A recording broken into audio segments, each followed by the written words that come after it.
तो आज हम लोग 11th क्वेश्चन देखते हैं 27 जनवरी शिफ्ट 1 2024 का question. Question is the average kinetic energy of the monatomic molecule is this at temperature. Temperature पूछ रहा है एवरेज काइनेटिक एनर्जी का। तो बहुत सिंपल क्वेश्चन है। एवरेज काइनेटिक एनर्जी 3/2 kT होता है मोनोटोमिक मॉलिक्यूल के लिए। अगर आपको यहाँ पता होगा तो ध्यान देने वाले पॉइंट्स क्या क्या हैं। पहला पॉइंट है ये मोनोटोमिक मॉलिक्यूल, और दूसरा बस मोनोटोमिक मॉलिक्यूल के लिए हमें पता है कि एवरेज काइनेटिक एनर्जी 3/2 kT होता है। तो यहाँ पर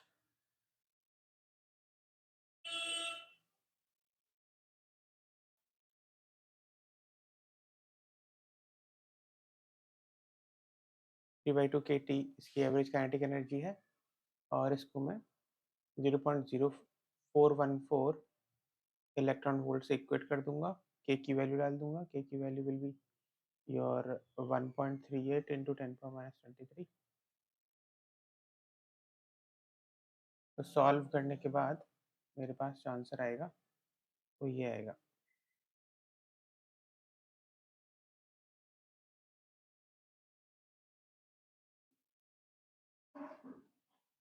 temperature T is equal to 3200 kelvin.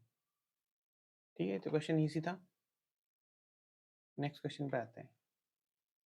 Next question is a plane electromagnetic wave propagating in x direction is described by EY is equal to this. अब ये इक्वेशन हमें किस तरह से दी हुई है। This equation is similar to EY is equal to E naught sine omega t minus k x.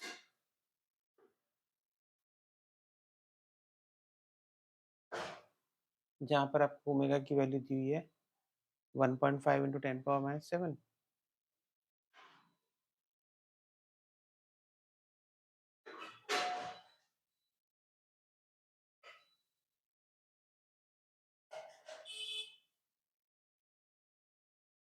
Omega की वैल्यू है 1.5 इंटू 10⁻⁷, और के की वैल्यू 0.05, और ई नॉट की वैल्यू है आपको दी हुई 200। तो इंटेंसिटी ऑफ द वेव का तो फॉर्मूला डायरेक्ट होता है हाफ एप्सिलॉन, जो मैं दिखा देता हूँ। Intensity is half E nought square into C into epsilon not.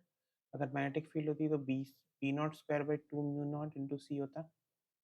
तो वैल्यूज डाल देनी है। एप्सिलॉन नॉट की वैल्यू सिंपल है, ये एप्सिलॉन नॉट की सिंपल वैल्यू होती है ये वाली 8.85 10⁻12, और ई नॉट की वैल्यू दी हुई है हमें। C is the speed of light which is 3 into 10⁸। Value डाल दो, इंटेंसिटी निकाल दो, आंसर आ गया। आंसर इज ए।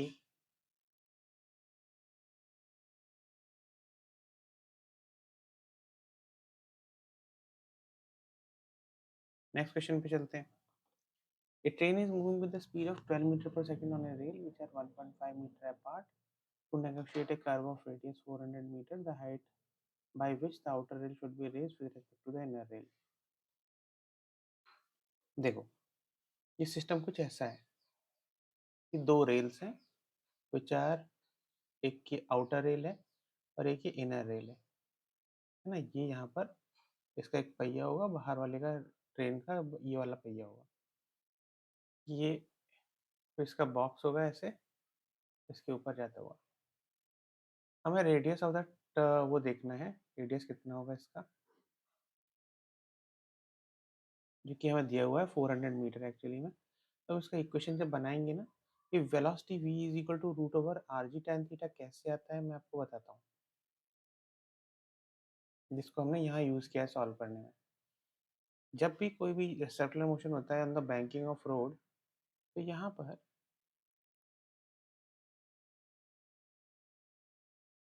आप ये रिलेशन यूज करते हो। जैसे एक नॉर्मल रिएक्शन होता है n, यहाँ mg होता है।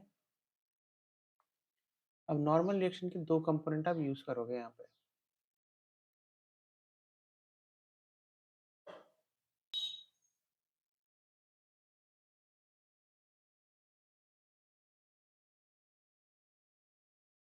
Just theta to be theta, दो कंपोनेंट होंगे, एक तो ये n cos थीटा होगा और एक ये n sin थीटा होगा। इक्वेशंस क्या बनेंगी, n cos theta is equal to m g, दूसरी इक्वेशन बनेगी n sine theta is equal to m v square by r. जब इन दोनों इक्वेशंस को डिवाइड करोगे ना 1 और 2 को, तो आपके पास आएगा tan theta is equal to v square by r g. इसीलिए ये इक्वेशन आती है v is equal to root over r g tan theta. समझ में आ गया? बस अब तो सिर्फ फॉर्मूला ही यूज करना है, वैल्यू ही पुट करनी है। तो वैल्यू पुट कर दोगे आप यहाँ पर, तो आंसर आ जाएगा। वेलोसिटी हमें दी हुई है 12 मीटर पर सेकेंड, रेडियस हमें दिया हुआ है 400, और जी की वैल्यू 10 लेनी है, 10 थीटा जाएगा। 10 थीटा आने के बाद जब, क्योंकि थीटा ये वाला एंगल थीटा है, तो हमें पता है theta is equal to height by base h by 1.5, h की वैल्यू निकाल लोगे 5.4, तो इससे आपका आंसर आ जाएगा। इजी है। अब नेक्स्ट क्वेश्चन पे चलते हैं। Which of the following circuit is reverse bias. Reverse bias में यहाँ पर देखो, रिवर्स बायस का बेसिक मीनिंग ये होता है कि बैटरी का पॉजिटिव और नेगेटिव टर्मिनल अगर मैंने शो किया, तो इस तरीके का जो कनेक्शन होता है वो फॉरवर्ड बायस होता है।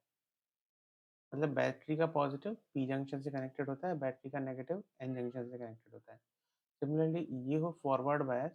रिवर्स बायस अगर मैं ड्रॉ करता हूँ तो वो ऐसा बनेगा,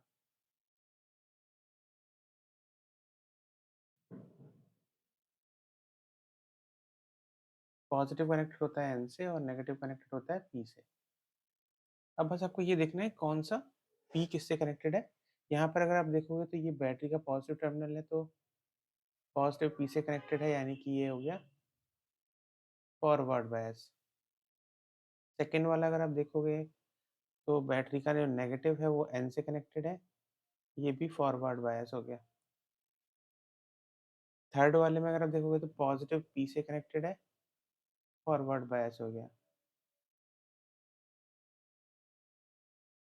पर यहाँ क्या है, यहाँ पर देखो, यहाँ पॉजिटिव पी से कनेक्टेड है, ठीक है,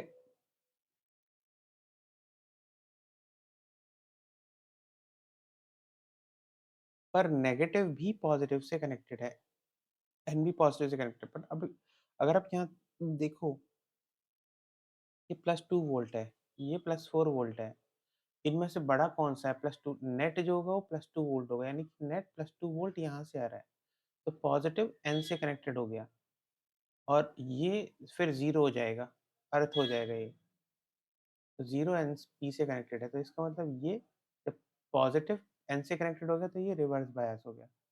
इसीलिए आंसर जो होना चाहिए इसका फोर्थ होना चाहिए। सॉल्यूशन देख लेते हैं, option four is the reverse bias.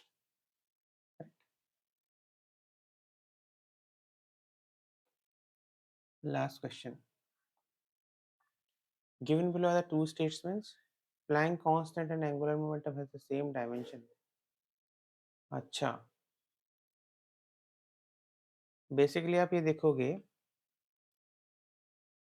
इस इक्वेशन से, L एंगुलर मोमेंटम जो बोर का सेकंड पोस्टुलेट था, mvr is equal to nh by 2 pi. अब n का कोई डायमेंशन नहीं है, 2 पाई का कोई डायमेंशन नहीं है, h का प्लैंक कांस्टेंट इज h,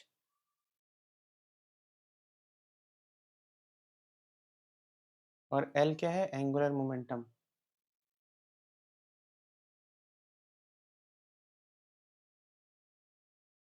तो दोनों का सेम ही डायमेंशन है,